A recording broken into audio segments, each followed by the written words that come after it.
Hi everybody, welcome back. Today I want to share with you my current favorites. I don't actually have a lot of items. I've got some makeup, I've got some skincare, I've got a couple of bags which I've been enjoying for the past 6 months. And yeah, I think it's a pretty good selection this month. So let's get into it. Starting off with skincare, I've got 2 eye creams. Now, I don't use eye creams. I think for the longest time, I just use moisturizer, but this year, or maybe since late last year, I have been noticing my skin needs a little bit of help around here. Every time I smile, you can see the crinkles here. It's a lot, okay? It's so much that I feel like I shouldn't be smiling anymore. I should just be like doing a Kardashian face, you know, like this. Because it is getting a little bit ridiculous on the fine lines here.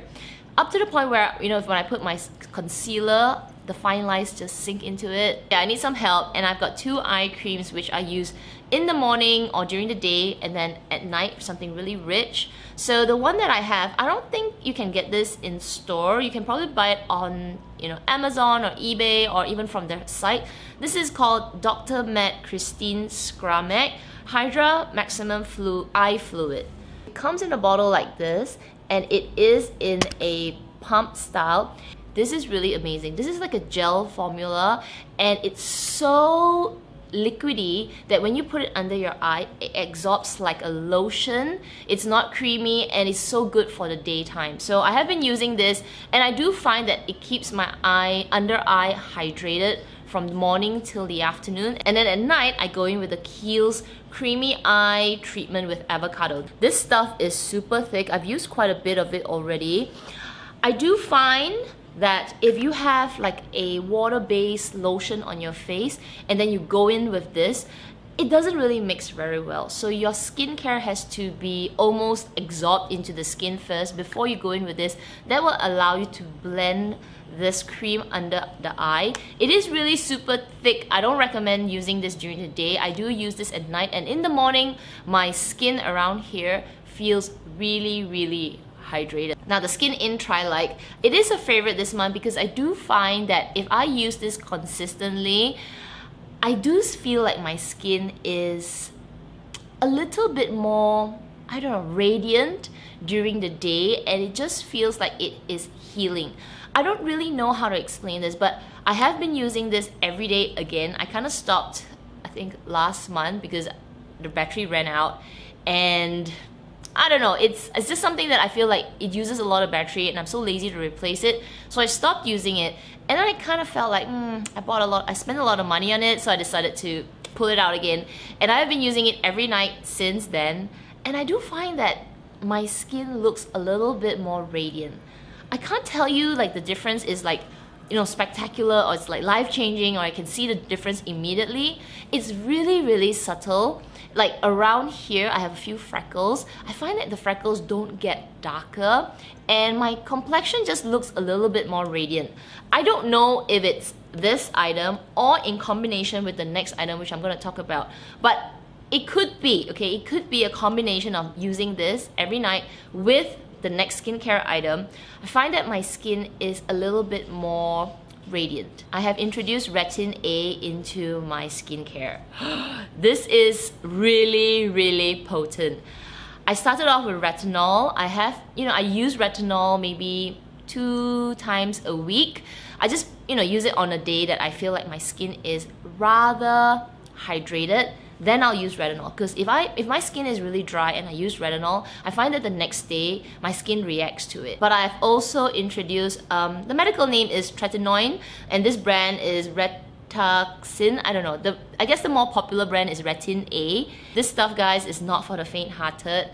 It really does something to your skin. The first time I used it was many years ago when I had a lot of pimples on my skin, and it really makes your skin to be light sensitive, so you need to protect your skin. You can't go under the sun. Obviously, when I was young, I didn't know that kind of stuff, but I did feel like this stuff created such a baby smooth skin. And then I stopped using it and I started getting into other kind of skincare.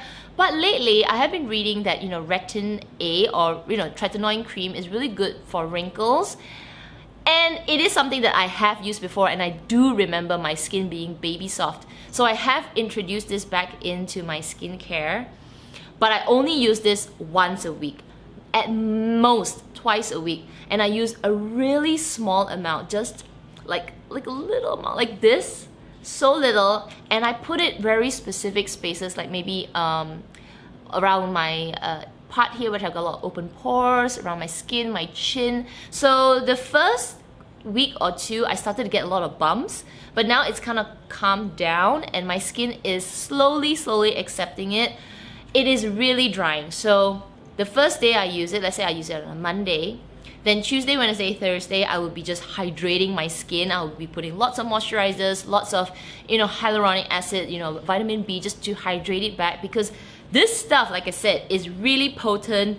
It makes the skin just go like, and it starts to heal and you get peeling and all of that.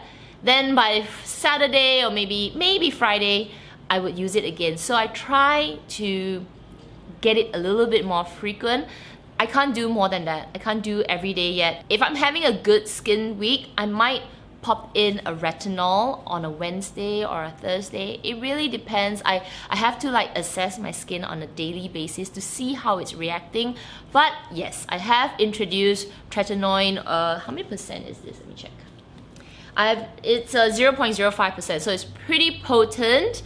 And yeah, if you are thinking about taking your skincare to the next level, you can start to introduce vitamin A. Basically, that's the other name, vitamin A, into your skincare. But you might want to see a dermatologist first. I didn't see a dermatologist because I have used it in the past. I do know what to look out for, how the skin will peel, how skin will be red, how much sunblock to use. But yeah, I am trying to add vitamin A into my skincare. Because I have introduced Tretinoin into my skincare, I find that I do need to keep my skin really hydrated. So now after I shower, I actually use a wipe-off mask, a wash-off mask, not the sheet mask that I'm kind of lazy with, but this I have been hardworking. So right after the shower, after I wash my face, I would put on one of this masks. And the two that I have is, one is from Sukin and the other one is the Kiehl's Avocado Nourishing Hydration Mask. This is it's like guacamole. Okay, let me open it and show you. Look. The texture is like guacamole, it looks like guacamole, but it is really hydrating for the skin and I have been enjoying it. So I'll put this mask on for maybe 15 minutes. I'll come out of the shower, get dressed. I'll still have that green mask on my face, or even this one from Sukin, it's just some white mask. And I find that once I wash it off, my skin is really supple, and then I'll put my skincare. It has helped with the dryness that's caused by the Retin A, or basically the vitamin A. I've been enjoying these kind of wash off masks. The only thing is I am a little stingy because I know it's on my skin only for a short period of time. It's not like the skincare, it's like just a short-term mask. So I haven't been investing in really expensive ones. These are just some that this one is more expensive, the Kiehl's one, but this Sukin one was something that I got from Guardian, like just the drugstore or the pharmacy. I want to find a good mask that it's not too expensive. I probably could make some homemade masks, maybe. But yeah, if you guys have any recommendations on awesome hydration masks, can you let me know? Because I want to look for something that is inexpensive, but is really good and hydrating. So if you got any recommendations, you can let me know in the comment section down below, because yeah, I am on the hunt. For makeup, I have been really enjoying my Project Pan initiative. If you haven't watched that video, I'll link it up here and in the description box below. But this, project or initiative has made my life so much easier when it comes to doing my makeup. I have been really enjoying it. So let me show you my whole bag. So I've got this Naraya ladybug bag with all the makeup that I use on a daily basis right now. So I have selected a bunch of makeup. It's maybe I've got Becca eyeshadow palette, I've got something from Tom Ford, I've got a bronzer, I've got everything in one bag. And my goal is to finish this makeup by the time the year ends. And if I don't, I'll keep using it because it's really hard to finish. Look at this bronzer. I've touched it, but it looks like I've hardly touched it. I have been getting my brush into it, but yeah, it's never ending. So I have so much makeup, but I feel like my problem with wearing makeup is every morning I sit down at my vanity and I get a little overwhelmed because I'll be like, what look should I do today? And because I don't really know, I don't have like a set mind, I end up not using my makeup or just like, oh, never mind, I forget it. You know, I just go out. But having this bag, because when I selected the items here, I wanted to make sure that I could find an everyday look. Something that, you know, I could just, okay, pick the foundation from here, pick the blush from here, pick a few things. If I don't use eyeshadow, I can just go without. And I could get, you know, an easy going look just from everything in this bag. Today, I've actually used the foundation, the bronzer, the blush, everything from here. Only the eyes, I took a different palette. So yeah, I have been really enjoying Project Pan, more for just making my makeup life easier. And if you are also, you know, in that kind of, I don't know, maybe not everybody buys a lot of makeup, but if you buy a lot of makeup, it can get a little bit overwhelming, and sometimes it's actually easier to have everything in one place that you can just say, you know, today I don't want to think, just grab and go. But you know, if you got time, then obviously you can be more experimental with all your other makeup. But yeah, I have been really enjoying having a selection of makeup that I know can give me a very easy, fast, and a pretty look. So sticking with that, this brush is something that I dug out because of my Project Pan. I wanted to have like a brush that I could use with my bronzers.